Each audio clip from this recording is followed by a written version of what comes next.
जनाब ये लीजिए, चाय पी लीजिए। बेटा अपने जनाब को चाय नहीं कॉफी पिलाओ, क्योंकि एक कटिंग चाय और एक चुटकी सिंदूर की कीमत तुम्हारा पूरा पाकिस्तान जान गया है। अपनी जुबान पर लगाम दो पड़ोसियों, वरना इस बंदूक की सारी गोलियां तुम्हारे सीने में उतार दी जाएंगी। और शांति रखो शांति, इतना गुस्सा सेहत के लिए हानिकारक होता है। और वैसे बंदूक चलाने से पहले ये तो देख लो कि तुम्हारी बंदूक में गोलियां भरी हैं या हवा। नहीं बाद में पता चले कि ये तुम्हारी बंदूक तो खाली है, बिल्कुल तुम सबके दिमाग की तरह। बस बहुत हुआ जनाब, सिर्फ आप एक बार हुक्म करिए, फिर देखिए मैं इस बुढ़े के साथ इसकी पूरी टोली को कैसे मौत की नींद सुलाता हूँ। सर आपने हमें बॉर्डर पे देश की रक्षा के लिए बुलाया था या चुटकुला सुनने के लिए? मतलब 15 दिनों से जिसका पूरा देश चैन की नींद नहीं सो पा रहा, वो नमूने चले हैं हमको सुलाने। और नहीं तो क्या, अरे शुक्र करो कि हमारे इनके जंग में ट्रंप दद्दा बीच में आ गए, नहीं तो तुम चुटकुला नहीं तबाही की खबर सुन रहे होते।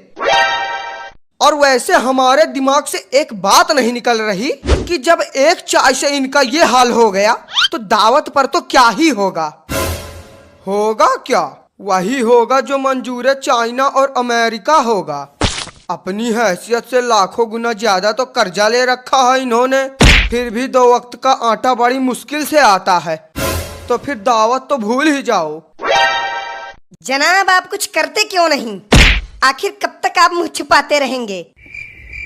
यहाँ दुश्मन हमें एक से एक ताने सुना रहा है और आप है कि आराम से मुंह छुपा कर बैठे हैं।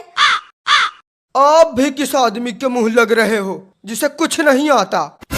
अरे कल तो ये मेले में फुग्गा फोड़ने गए थे, फुग्गा तो फूटा नहीं, उल्टा फुग्गे वाले को ही गोली मार दी। हाँ बात तो तुम्हारी सही है, इनकी दावत से अच्छा तो अपने यहाँ की चटनी रोटी है, कम से कम शांति से बैठकर खा तो सकते हैं। खामोश खामोश खामोश।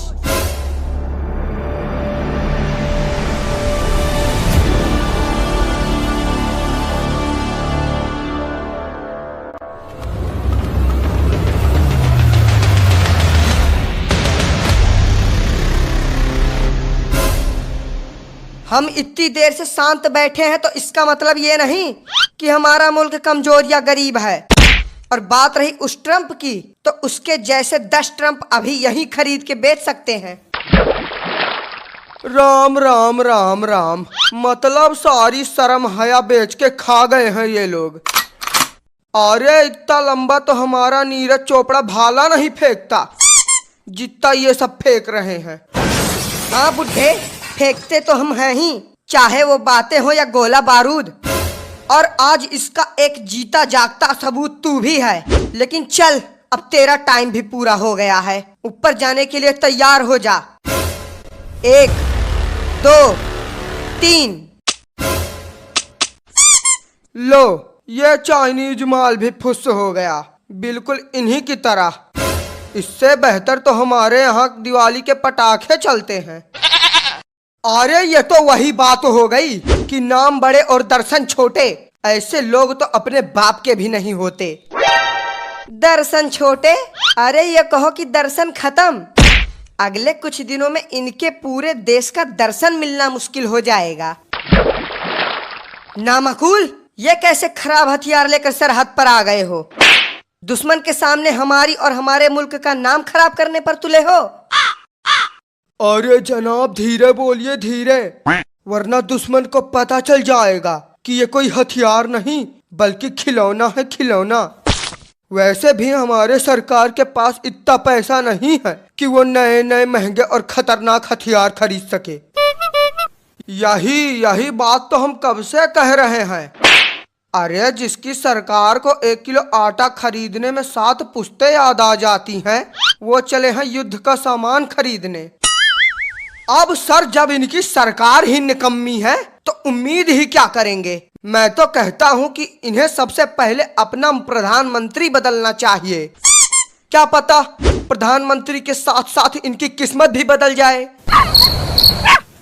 हाँ भैया बात तो तुम्हारी सही है, जब सरपंच में ही खोट है तो गांव तरक्की कहां से करेगा। काश हमें भी आपके मोदी जी जैसा एक अच्छा और बहादुर प्रधानमंत्री मिल पाता, लेकिन जब नसीब में ही लिखा है अंधेरा तो कहां हो पाएगा सवेरा। गद्दार कहीं के, जिस मुल्क का नमक खाते हो उसी से गद्दारी करते हो। बस बहुत खा लिया इस देश का नमक, अब गोलियां खा। अरे ये वाली तो असली निकल गई।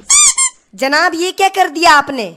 इस मुल्क से जो भी गद्दारी करेगा उसको जन्नत हम नसीब कराएंगे।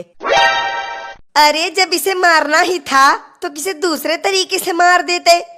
गोली चलाने की क्या जरूरत थी? वैसे ही गोलियां इतनी महंगी आती है जिसे खरीदने से हमारे मुल्क की पूरी हालत खराब हो जाती है, और आप हैं कि इन्हें बिना बात के जाया कर रहे हैं।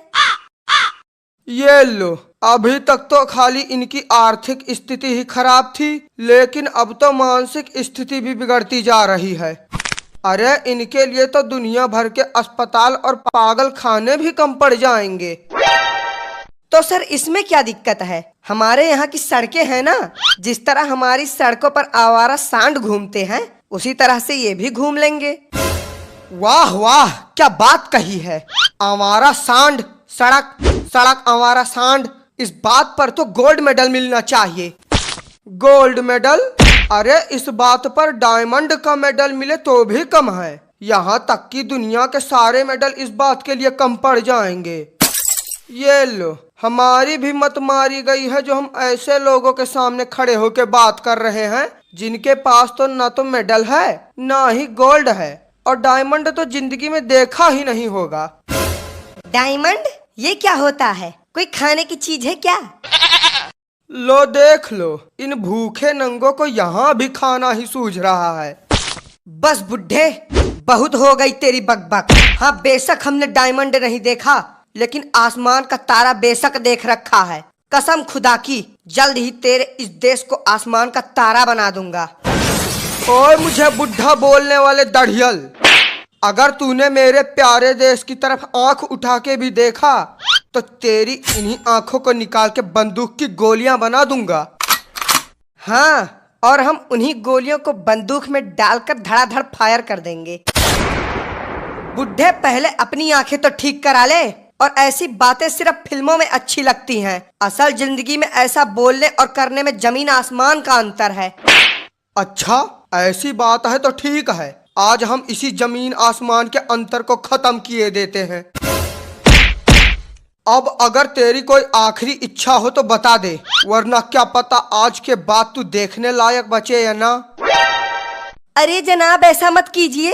अगर आपको कुछ निकालना ही है तो हमारे कट्टे से राशन निकाल लीजिए, लेकिन हमारे जनाब को छोड़ दीजिए। अभी तो इनका निकाह भी नहीं हुआ है।